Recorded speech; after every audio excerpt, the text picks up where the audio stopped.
Regarding the FSP exam, how was it? My FSP exam, How were the examiners? Were they very strict in your viva? Were they like torturing you, or the atmosphere was very relaxed and they were helping you? What was the scenario? there were two examiners. Tell us about your experience regarding KP exam. Pre-exam, How was your viva exam? Do you remember some questions of your viva exams? my Viva exam. How did you prepare for the practical exam? How was your experience for that? For the practical exam, What is your suggestion to all the aspirants who wants to come to Germany? I would say that How did you find the job scenario? How are the colleagues, your boss, patients to you? Are they too much racist, or how was your experience working professionally?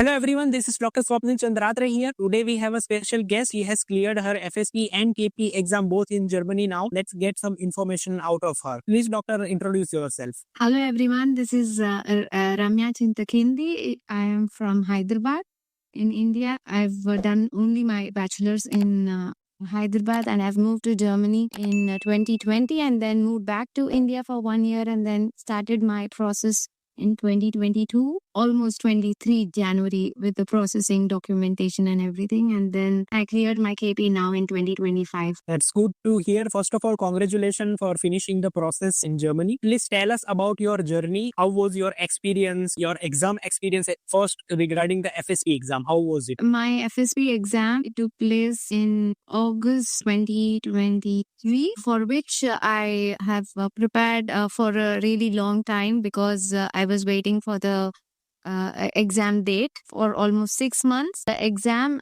is easy to clear if you have experience in talking to patients in general. It is important not to keep in mind that it is an exam. It is generally how you ask the patients about their symptoms and everything. Of course, you have to keep the protocol in mind. And my case was chronic irreversible pulpitis.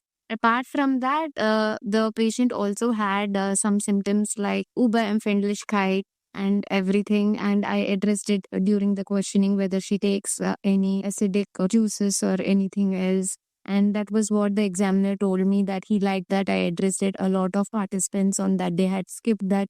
So it is important to keep in mind that the person in front of you is also a patient, and to address all her issues and be relaxed and talk in general what the patient needs. And then I had an X-ray in which there was a filling and caries under it until the pulp, and I suggested root canal treatment and how it is done and everything. For the exam sake, the examiner was very rude, and she said, I don't want this treatment, and why should I get this treatment done? And you should be able to handle that, because in the daily life also you come across such patients. Like every sentence I was telling while explaining the procedure, she was replying something else. For example, I said there will be a coffer dam, the rubber dam ideally. And then she said, no, why should I put that? I don't like all that. That will also delay the exam a little, and you should be careful to not drag the discussion too much and finish the exam in time. So I told her that it is like a serviette for the sun. It is ideally, it has to be done like that. It is for your safety. And then I skipped to the next part. So you should be able to manage time also during this. She was also telling, when I already got the filling done, how can caries be left behind? It's not my fault. And there was this kind of discussion during the exam as well, during which I told that it is not the fault of your previous dentist or anybody's fault. This can happen. Such kind of language, you can get it when you're talking to patients regularly or you have that kind of experience. But I know also people who have cleared the exam before working as a dentist in Germany. You should be able to spontaneously build sentences and not just learn templates and practice that and give the exam. But this kind of questions, mostly, it is to, test your patience and whether you can understand, the patient's side of the thing. Examiners act like, they are like, very strict person. Yes. Like a very HCL type of patient. They'll try to confuse you and they'll try to, take out of you that how you handle this kind of situation in the clinic. So that is the motive behind it. And then there was documentation for 20 minutes. The documentation was easy because we know what to write and everything. We should be careful just to use proper fachliche water. And then there was the third part in which the examiner did not ask me much because about the root canal I had already explained during the first part. He did ask me about erosion and everything, dentin sensitivity a little. And after the exam was done, the examiner told me that he was very impressed how I handled the patient more than anything. And that was what they liked. They explained me how the KP exams will be taking place. My FSP was not very out of the box or anything. So it was a normal root canal case and it was easy. And how were the examiners? Were they very strict in your viva? Were they like, torturing you, or the atmosphere was very relaxed and they were helping you? What was the scenario? There were two examiners. One was a dentist and one who was specialized in the German Fachsprache, and she was enacting as the patient. She was obviously rude, and in the beginning, I was a bit taken aback, like, why is she interrupting every sentence I say? Like, why she doesn't like me or what? But then I thought, okay, it could be it's testing my skills. It's just a test for my skills. And the other examiner was very cool, and he tried to make the situation very comfortable for all of us. The third part questions were by the dentist, and he was very calm, friendly. There is always a good cop and a bad cop. Okay, so it's like for them there is a strategy that they try to test you, that whether you crumble in the stress situation, and how how anxious you are for the exam and all that. Here it is very important that you stick to your narrative, be confident, and you study and say whatever you have learned. That's actually the motive behind it. About the KP exam, okay, so that is the biggest challenge what people think here. Tell about the KP exam, that how of course it must be very stressful. Okay, so I have already gone through it, so I know. How did it go? Okay, your first exam, second exam, third exam. Tell us about your experience regarding KP exam. The exam, the first is the written test, that is the schriftliche Teil. I had a group of friends. We were 6 of us, and we would prepare together for the written exam. That is what was recommended by everyone. You have to have a group and discuss. The most important preparation is conducting discussions and learning from the discussions. 2 of them had already given 2 attempts, so they had a lot of information that they could share with us. Even though they were not Indians, we were not like an all Indian group or anything. So we had discussions. We would solve 3 cases every week and discuss on the weekend. With a stopwatch, we would practice writing the cases within 35 minutes, 40 minutes. The more number of cases you solve, by the time you reach around 20, 25 cases, you get it like how it has to be done. Like, you need not learn anything anymore. Anytime anybody gives you a case, you can start writing it. Just need to be comfortable with the format once in mind, and then whatever the comes, then your focus remains on that portion. Yeah. The important part of the discussion is you get to know everyone's opinion, why they do not want to extract that tooth. And when you listen to more and more opinions, you will also understand why the examiner might not extract the tooth. So that is also one advantage. And we prepared for 1.5 months, and then we got our termine. All of us were from Baden-Württemberg. My case for the exam was a trauma case, a trauma case in which the dentin was also involved. The pulp may or may not be involved. And then it was a bit different for me and also difficult. First, when I saw the case, I was a bit shocked because the template I had in mind was completely for paroprothetic cases, how we write about the parodontal, the Ryan-Folge, what steps should be taken, and then we write about how to replace the teeth. I had practiced a lot of cases in that model, but trauma case I have learned. I have read all the trauma guidelines, what one has to do, but I haven't practiced writing. But anyway, it was I wrote everything I could write in that case, like adhesive bruche implants once the child is older, like such important things. And it had helped me, and I cleared the exam. The examiners see whether you have solved the case properly or not. Like it is not that they want you to fail or anything. See, any case you can solve in many ways, okay, and everyone has their own way to solve that case. It should be very important that it should be scientifically correct and whether it is practical or not, okay. So that there is no actually, ideal solution of a case, okay, but it should be, as I said, scientifically correct. So when you do that you pass it. It's not like any rocket science for it. I agree. And also, like unless you make some blunder mistakes, like you wrote the tooth number wrong or you have extracted a completely healthy tooth, I don't think it must be a problem in the written exam. And how was your Viva exam? Do you remember some questions of your Viva exams? My Viva exam, I had prepared a lot, because of which I was very, very anxious in the beginning. After every question before I answer, I had to take a sip of water because my voice was not just coming out. I was very extremely tense, but the examiners were very friendly. They said, please drink some water, please drink some water. They tried to make me comfortable. There were 3 examiners and they asked us 2 questions from each subject. Like there were 2 prosthetic questions. Beginning questions were very general. I think it was to ease the atmosphere. Warum denken Sie, dass Prothetik wichtig ist? Warum ist Prothetik wichtig? In welchem Fall würden Sie eine Teleskopprothese empfehlen? Like very general and easy questions, and then they went deeper. There were also questions about Wurzelspitzenresektion, KFO patient. When a KFO patient comes, what would you tell him about, like before the Überweisung? What would you tell him in general? There were some general questions. Lefort 1, 2, 3 were my Chirurgie questions. Mund-Andraumverbindung, die Behandlung. I do not remember exactly, but there were definitely 2 questions from every part. Emergency drugs, the Notfallkoffer inhaled.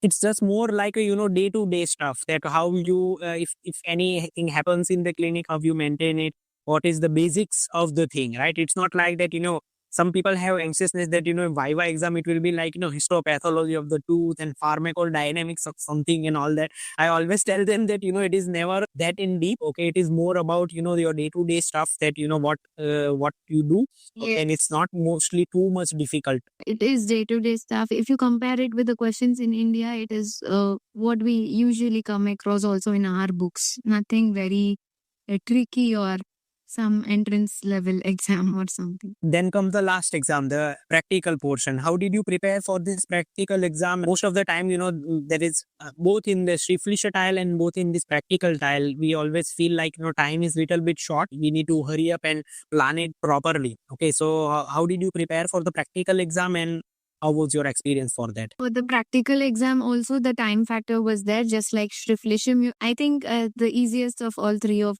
them is Mündliche exam, Mündliche Prüfung. Because of the time factor, we get really tense in the written and practical. It is always good to practice so that you finish everything way earlier. Even for the Schriftliche Prüfung, we would practice so that we would finish within 35 minutes. For the practical, also around 3.5 hours. If you prepare in the exam, the 5 hours would be sufficient. The examiner will also come, he will check and he will ask some questions about bonding, or he may say this. Sometimes the examiner might also give you suggestions. This you can correct it a little bit if he's very generous. My practical exam, I could practice in the clinic, but because I wanted to do this practice within the time, I got the phantom cop for the house and I would practice at home. Once you get the exam date, the termine, it is important that you practice everything. Like you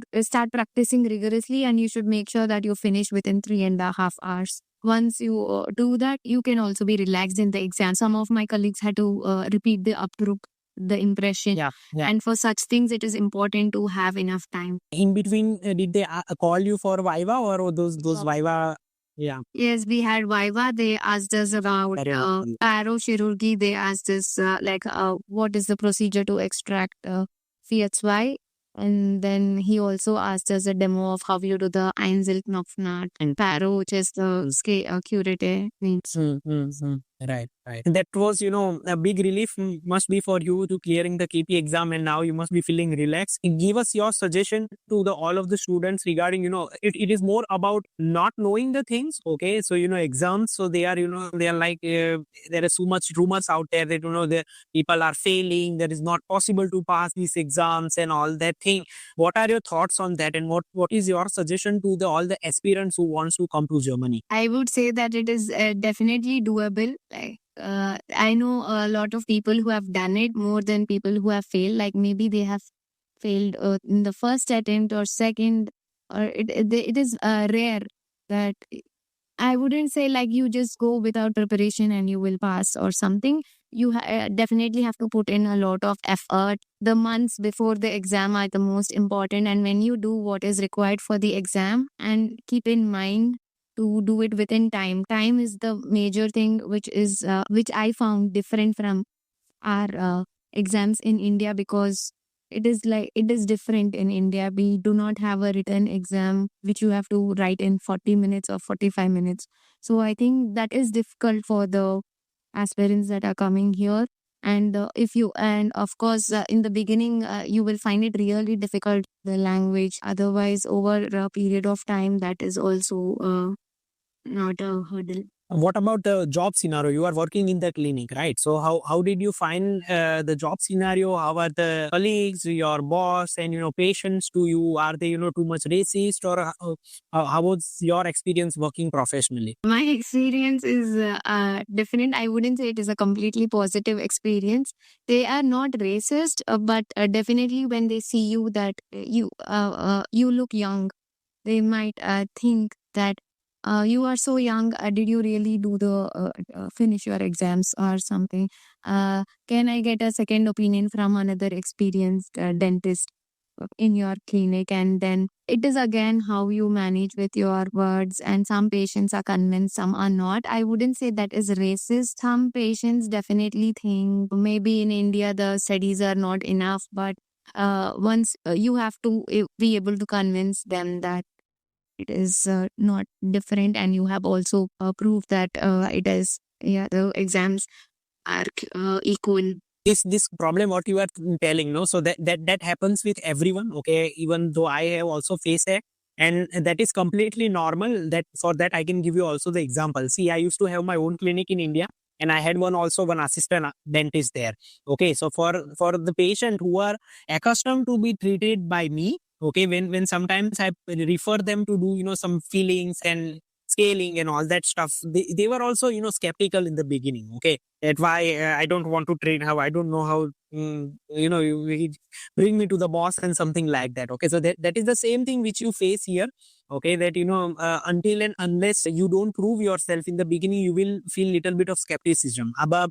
But I think that is what my personal experience, that after finishing my KP exam and 2 years and something time has gone after working in the clinic, people starting to know you, because here it's more about family dentist stuff, so this patient comes repeatedly.